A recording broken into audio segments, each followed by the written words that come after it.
All right, ladies, today is all about real talk. We are talking with a woman who has had years of building businesses, selling, growing, having failures.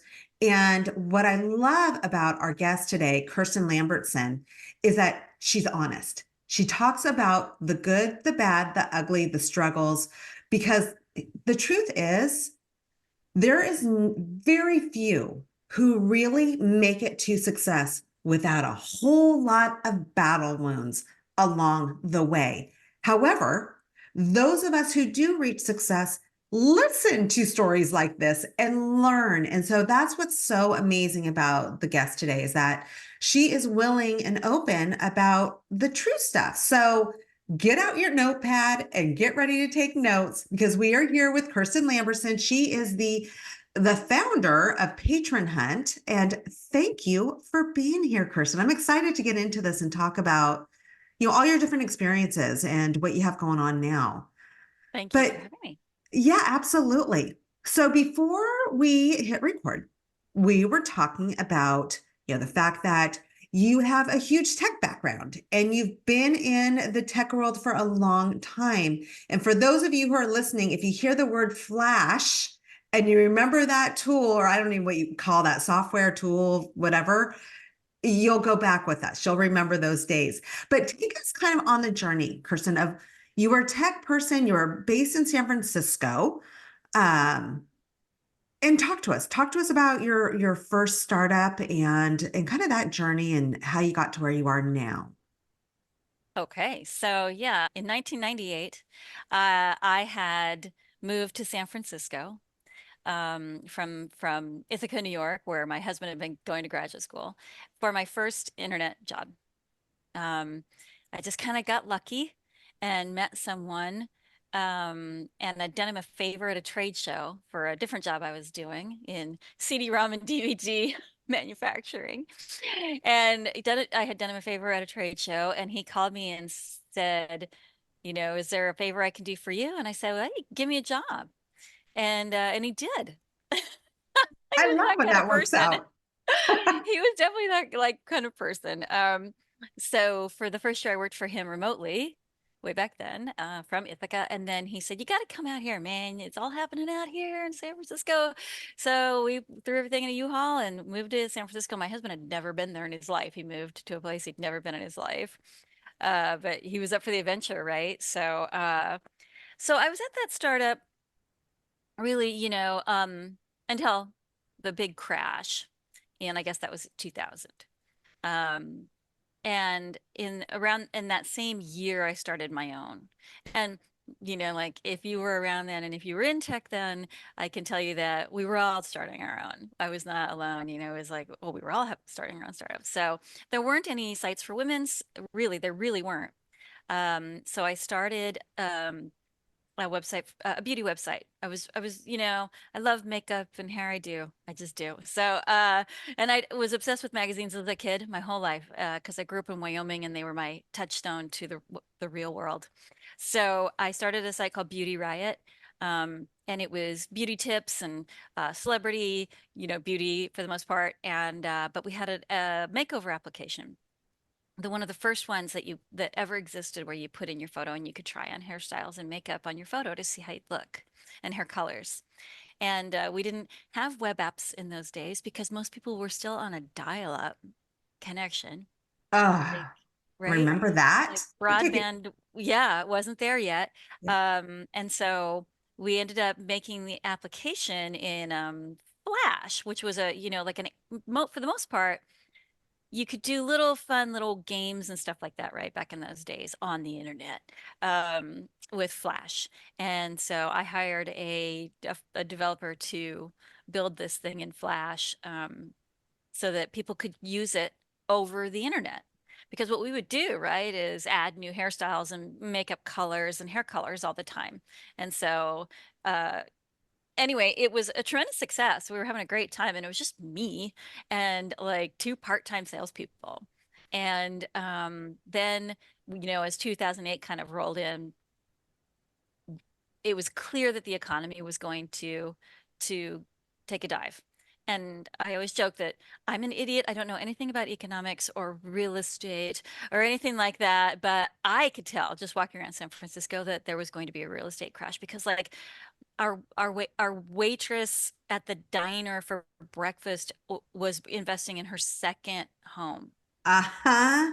And we Yeah. felt like we couldn't do that. So how was she doing that? You know, and it's because she was taking these horrible, horrible mortgages that probably absolutely destroyed her in the end. But anyway, I got anxious to sell BeautyRiot. You know, it had been almost 10 years. So I sold it to a company that existed then called Total Beauty Media. And they seemed like a great option. We were getting offers and I didn't like them. They weren't for enough money. And frankly, one offer I got was from someone who had sort of lured a bunch of due diligence out of me in the process, uh, and then threatened to sue me using that due diligence. Wow. Um, mhm. So I was learning some really tough lessons, and I got a lot tougher during that period. Like I used to be an eager to please, never want to offend anyone kind of person, and I got over that during that period. But anyway, so Total Beauty offered us the highest value on BeautyRiot, but they would only do it in equity, right? I was going to Okay, get are you all equity. listening? Listen to this story. Really pay attention to what Kirsten's talking about. Yeah. All So the no way around. cash, right? No No cash. cash.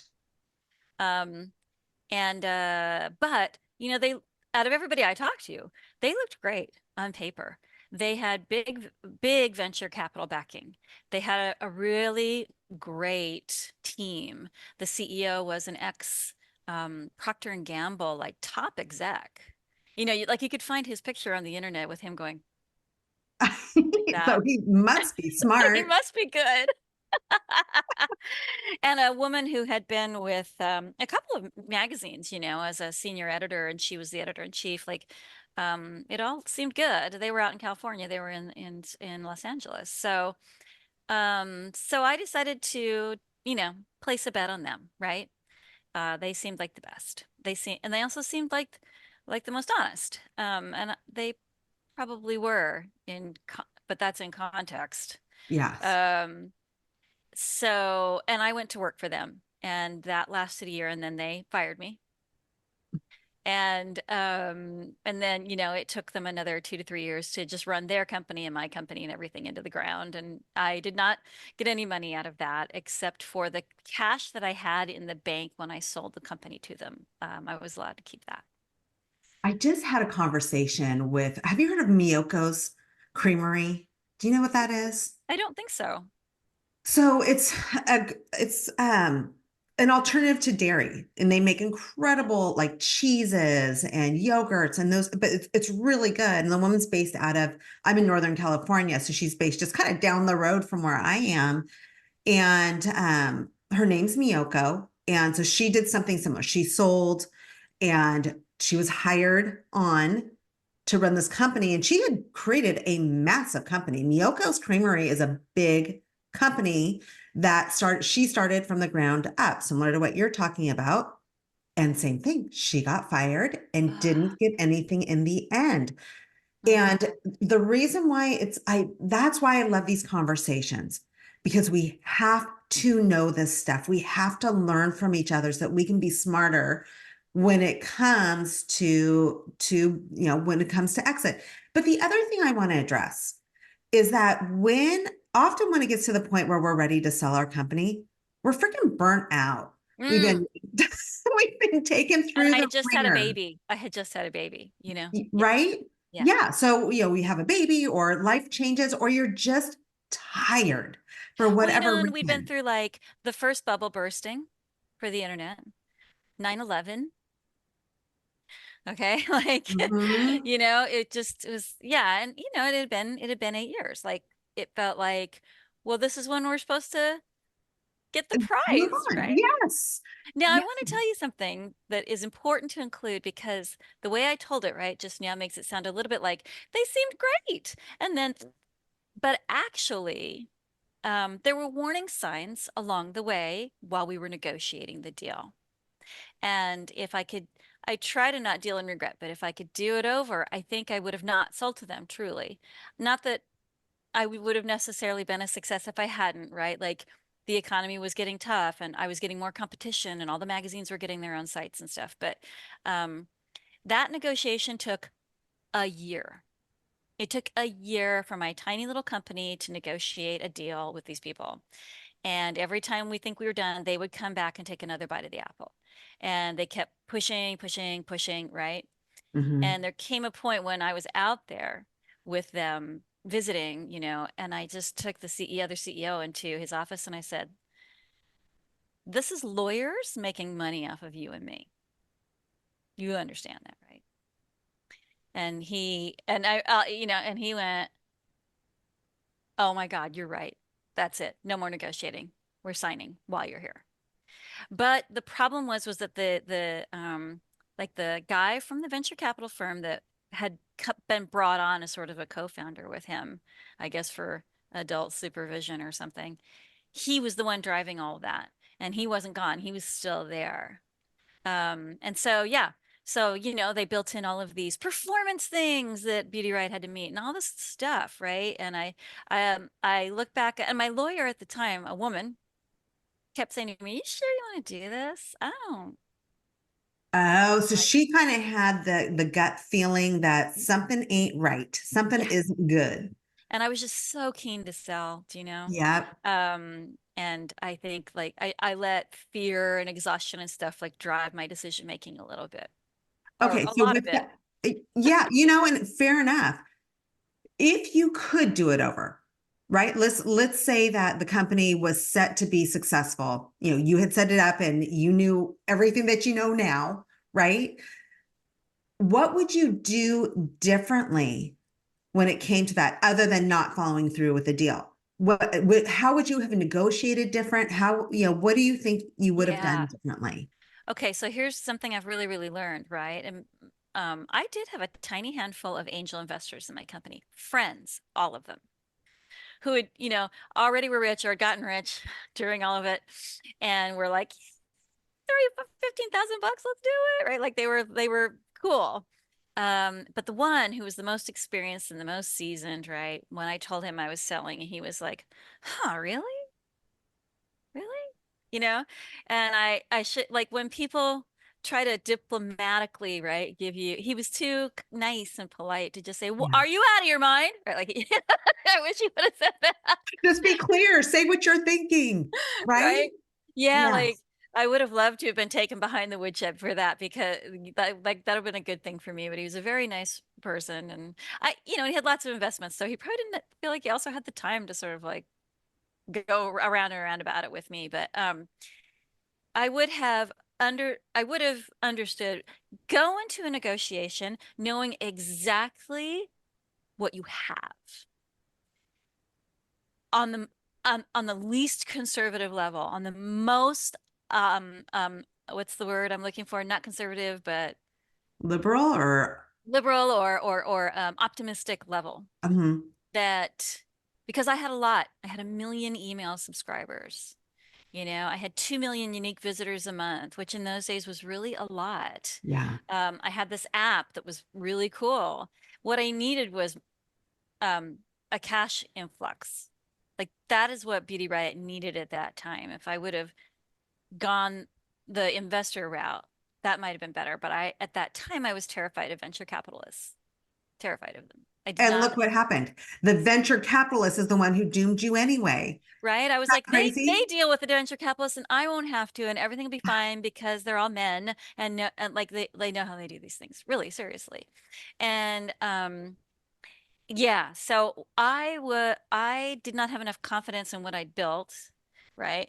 And I ascribed way too much wisdom and intelligence and talent to them just because he'd been at Procter and Gamble and the other guy was a venture capitalist. Oh my gosh. Yes. I'm working with a gentleman named Mac Lackey, and he is all about, because it's not just a woman thing. I just want to be clear on that, right? This can Yeah, happen to anyone. yeah, However, I do think that what I see with a lot of women is we do start creating self-doubt. Oh, the man, they've been doing this longer. They have more experience. They must know more than I do. We need to tap back into, regardless of what we know or we don't know, we have got to tap back into our intuition and our gut, because Yeah. that is such a good barometer. But back to Mac. So he has sold 6 companies for 7 and 8 figures to big companies like NBC and ESPN. But his very first venture, same thing happened to him that happened to you. Although I don't think he sold it for equity, but he did get everything taken from him. So it can happen to anyone. But one thing he talks about, this is what he advises people on now, and he loves women ventures.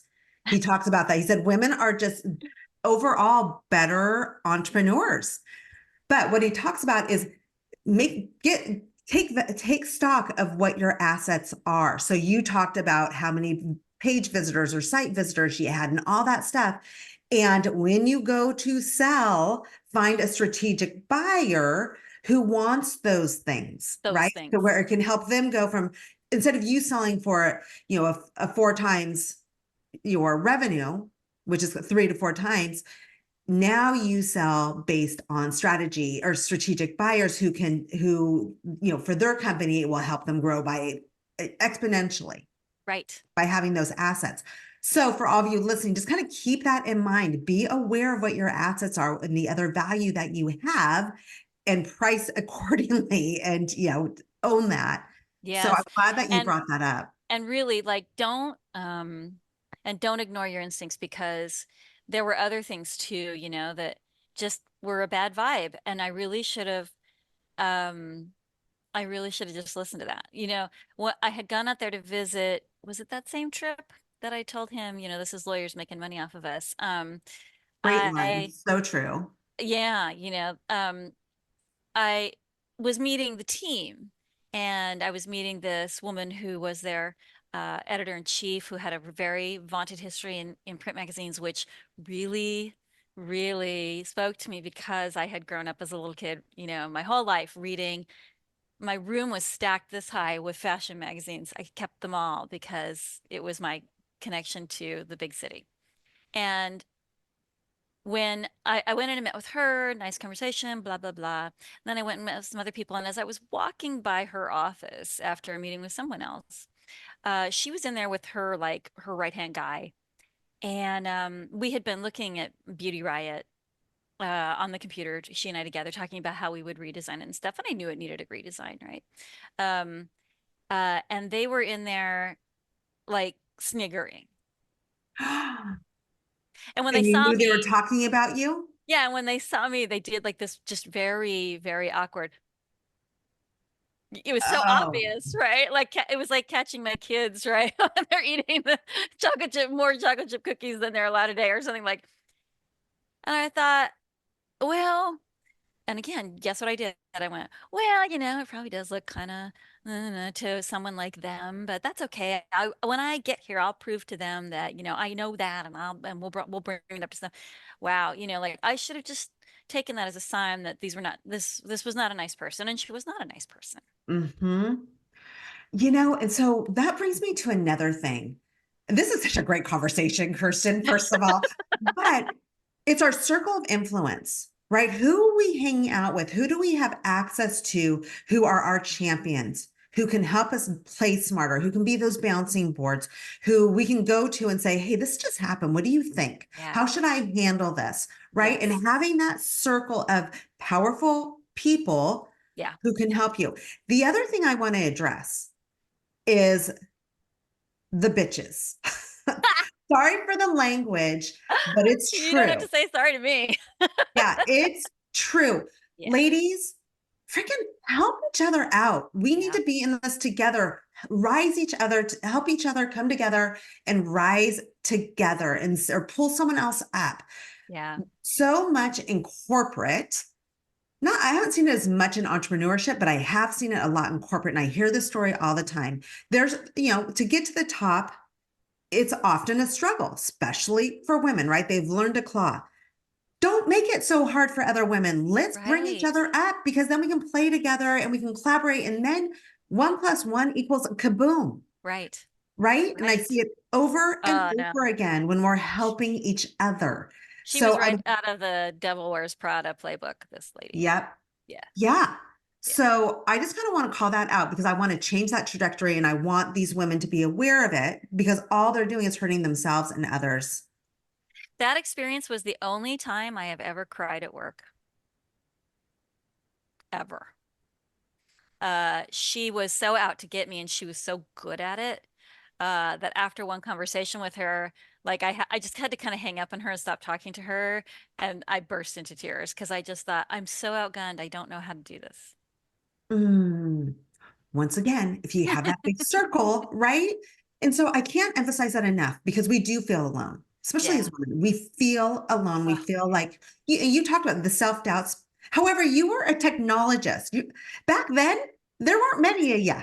And even now, there No. isn't, as far as especially as females go, right? Yeah. So Yeah. you were a badass and you Yeah. created a name called BeautyRiot. What a great name and what a great concept.